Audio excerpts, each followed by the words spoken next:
적과 뭐 열매 섞입니다. 그죠? 착과량도 조절하고 이때 적과 정례, 적화 다 공통점이 있는 거지요. 여러분 왜 적과합니까? 적과하니까 열매가 커지지요. 왜 커지느냐? 저장 영양분을 그만큼 세이브시키기 때문에 그렇습니다. 이 과실 균일도도 높아지죠. 적당한 간격으로 유제가 병해충 방지 효과도 있습니다. 자, 똑같은 원리지요. 정례, 꽃봉오리를 갖다가 솎아주고 적화는 꽃 솎기를 해줍니다. 요 만개기 때 해줍니다. 이 정례는 저온 피해도 없고 꽃가루가 있는 품종에서는 정례를 해주는 것이 효과적이고 그리고 적화는 꽃가루는 있는데 저온 피해가 온다.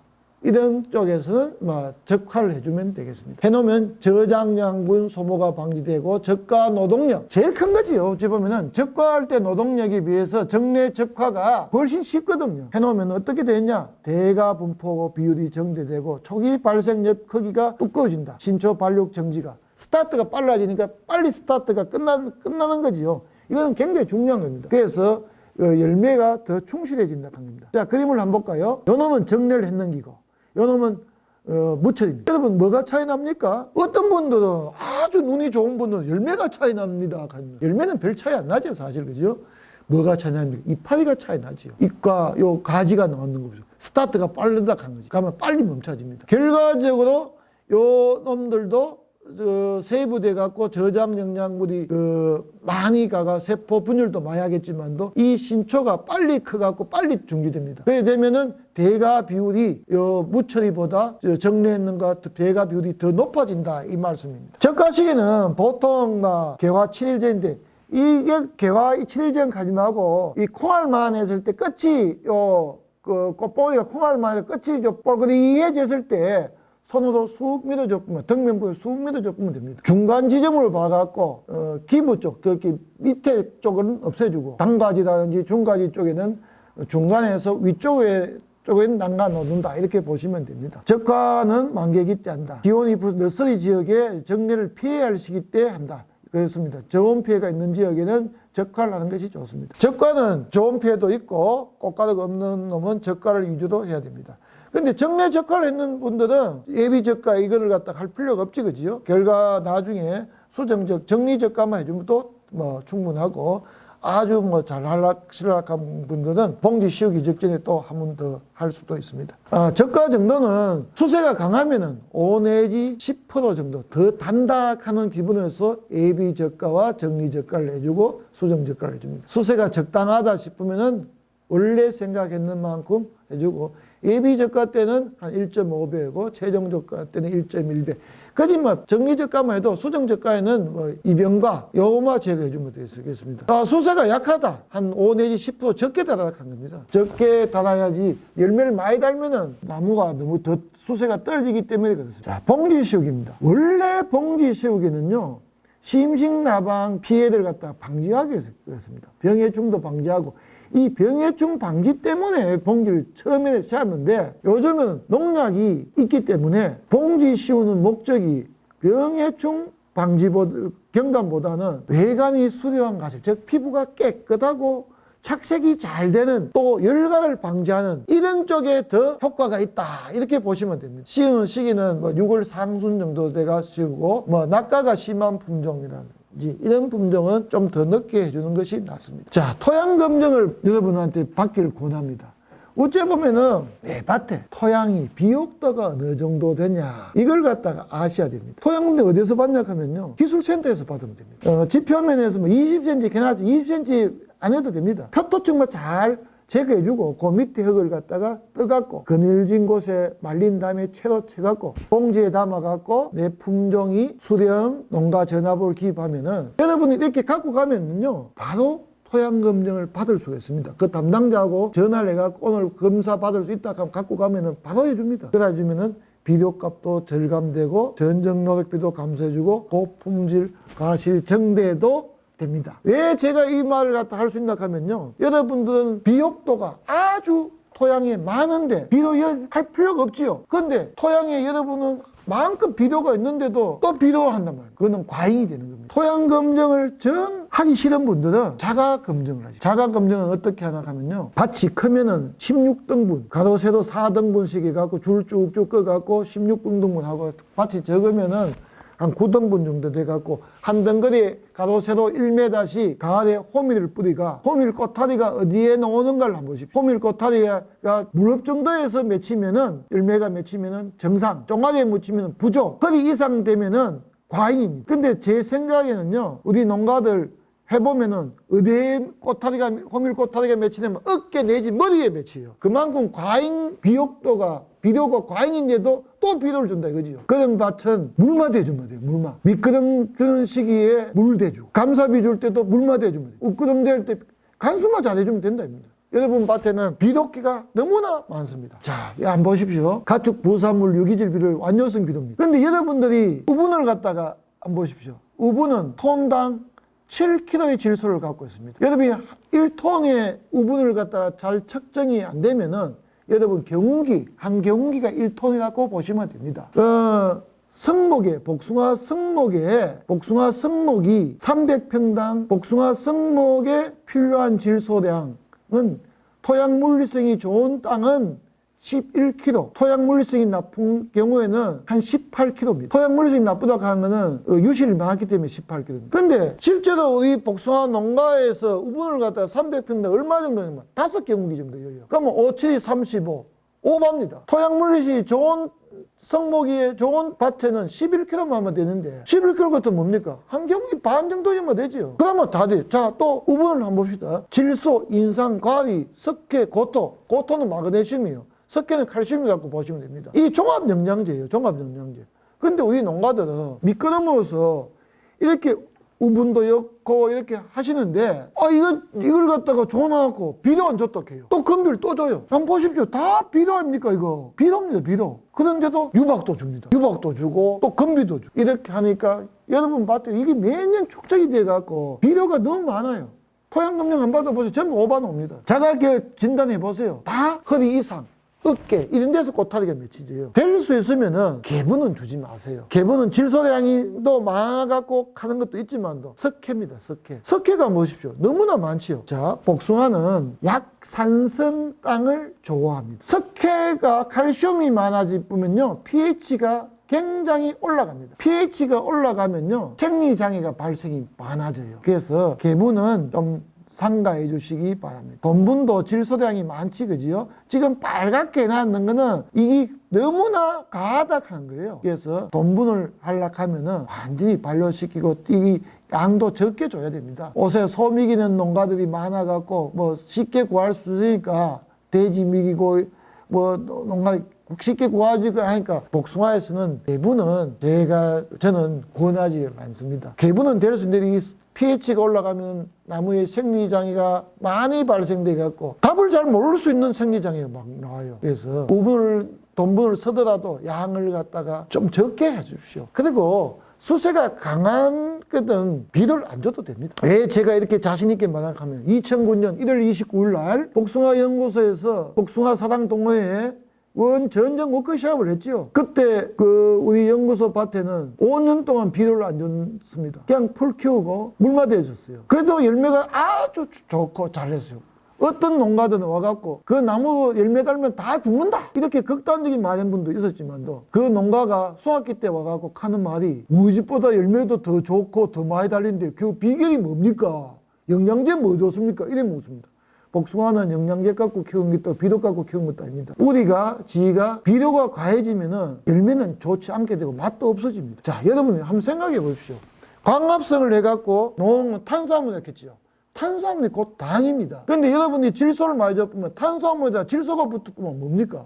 단백질이에요, 단백질. 맛이 없어지는 거예요. 우리 밭은 어때? 복숭아 떫어요 합니다.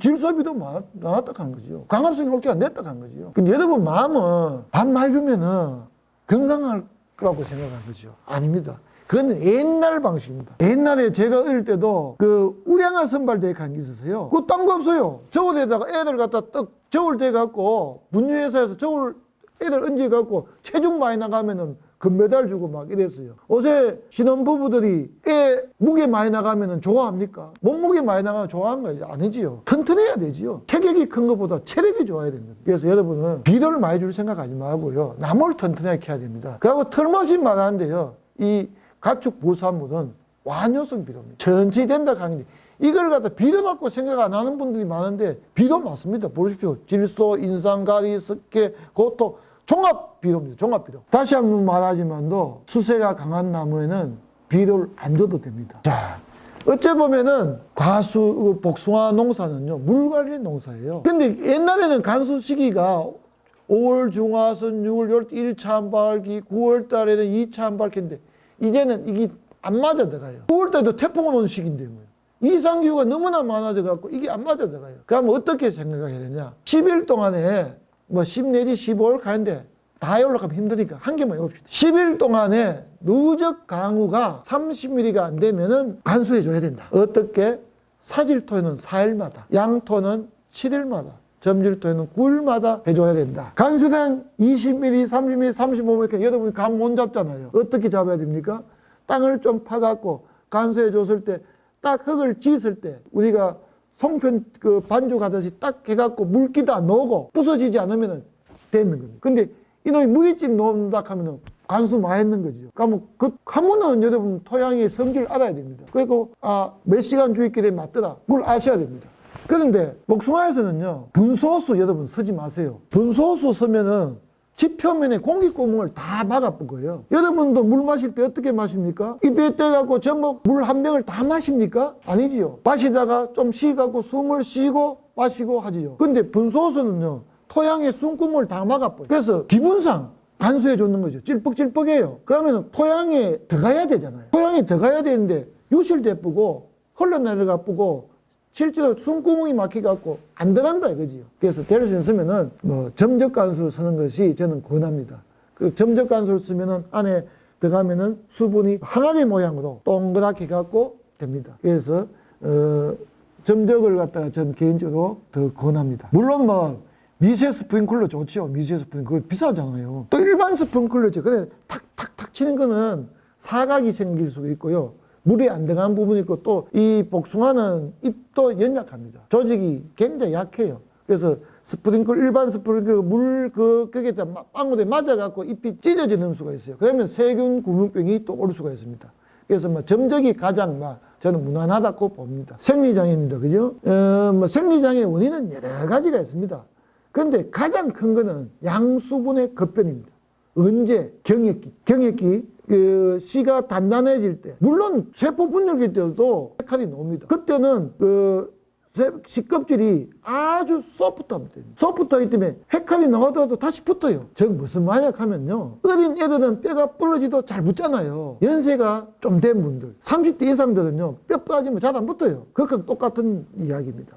그렇게 경액기 중에서 깨져보면은 잘 안 붙어요. 그러면은 미숙종자에서는 옥신이라는 생장 촉진 호르몬이 나와요. 요놈이 쭉 나가 깨진 부분을 쭉 넣으면은 과육이 어떻게 되냐? 한쪽이 그쪽이 더 커져요. 이 밸런스가 안 맞는 거죠. 한쪽이 더 크고 나중에 이 옥신은 에틸렌은 성숙 물질을 유도해 갖고 한쪽이 크고 빨리 착색이 빨갛게 익어요. 그래 보면 비상품화가 되는 겁니다. 그래서 양수분이 급변하면 안 된다. 그래서 가뭄이 왔을 때 아까 앞에 설명했듯이 비가 안 오면은 여러분들이 관수를 해줘야 되는 겁니다. 그래서 복숭아는 어째 보면은 물관리 농사다 이렇게 봐주면 됩니다. 열과는 뭐 일조라든지 일소가 너무 강해갖고 갈라지는 것도 있고요. 또 다른 원인도 많습니다만은 딱 두 가지만 말할 수 있습니다. 열과는 강한 일조, 강한 광선에 의해서 해진 거고 양수분 급변입니다. 그런데 요 놈은 식껍질이라든지 헷갈린 식껍질이지만 요 놈은 과실껍질이 갈라지는 거예요. 양수분 급변이라든지 강한 일조에 의해서 가기 때문에. 그래서 봉지 씌워주면은 열과가 그진 잘 안 생깁니다. 아주 경감입니다. 그게 장점이지, 그죠? 그래서 봉지 씌우기가 옛날에는 심식나방, 병해충의 방지를 했지만 실질적으로 오줌은 열과 방지, 착색 좋게 하기 위해 하는 겁니다. 양수분 급변도 열과의 원인이 됩니다. 그래서 물관리 농사가 굉장히 중요하다 하는 걸 알 수 있습니다. 자, 일소현상 나오는데 강한 햇빛이죠. 그래서 너무 강한 햇빛만 가지라든지, 요즘은 주지에서 약간의 적심을 해줘갖고, 가지를 남가줘갖고, 그늘진 부분을 은은한 강을 갖다가 만들어준 것이 좋습니다. 튼튼하게 해야 되지요, 나무. 뭐 일소 현상은 햇빛 잘 들어가고 바람 잘 통하고 당가지가 많이 형성되면은 뭐 쉽게 해결됩니다. 수지병인데요. 수지병에는 두 가지로 볼 수 있습니다. 어떤 게 있냐 하면요. 기계적인 수지, 즉 여러분이 상처에 의한 수지입니다. 상처에 의한 수지는 여러분이 과일을 잘랐다든가 아니면은 뭐 농작업하다가 상처를 받아 놓는 거, 또 유리나방이라든지 조음에 의해서 수지가 나오는 경우가 있습니다. 이런 건 다 기계적인 겁니다. 이런 거는 별 문제가 안 돼요. 여러분이 그건 도포지를 치다든가 유리나방이나 조음은 농약으로 잡을 수가 있잖아요. 근데 문제는 생리적인 수지입니다. 즉 무슨 말이냐 하면은 섭해를 받아갖고 나중에 겨울에 동해를 받는 경우가 나옵니다. 그러면 동해를 받으면 조직이 개사돼 갖고 그 다음에 수지가 나오는 거죠. 이런 거는 굉장히 막기가 힘듭니다. 안 그래도 남원에 작년에 동해가 심했다고 하는데요. 동해 받는 나무들 대부분 보면은 섭해 받은 나무가 많아요. 물 빠짐이 안 좋은 나무, 논땅 이런 데가 많습니다. 섭해를 한번 받은 나무는요, 뿌리가 2차 생장을 잘 못해가 저장 영양분이 충실을 아직 안 해요. 그래 되면은 자연적으로 동해가 옵니다. 겨울 나기 힘드는 거지요. 근데 나무는 또 장마 때 비가 굉장히 많이 오고 또 그게 추웠다 하더라고요. 가면은 동해 받을 확률이 높지요. 그래서 또 햇빛이 잘 되는 경우에 동해가 옵니다. 수지병 하면서 왜 동해 이야기를 많이 하나 하면요, 다 연관되기 때문에 그래요. 특히나 햇빛이 잘 받으면 온도 격차가 심하거든요. 낮에는 온도가 높잖아요. 밤 되면 어떻게 해요? 온도가 팍 갑니다. 그래서 서양 쪽에 나무 그 밭이 있는 쪽에 동해를 더 잘 받습니다. 그래서 신문지를 감싸주다 하는 것이 밤과 낮의 온도 격차를 갖다 줄일 수 있기 때문에 신문지를 감싸주도록 한 겁니다. 혹시나 올해도 내 밭은 섭해를 받은 나무다, 이런 나무는 이 필히 신문지를 감싸줘야 됩니다. 기지현상은 설명을 안 해도 되겠습니다. 이게 요새는 우리 농가들이 잘 해요. 즉 무슨 말이냐 하면은 기지현상은 한번 심었던데 또 심으면은 생리장애가 발생이 많이 된다 하는 건데요. 요즘은 별로 걱정을 안 합니다. 왜 걱정을 안 하냐?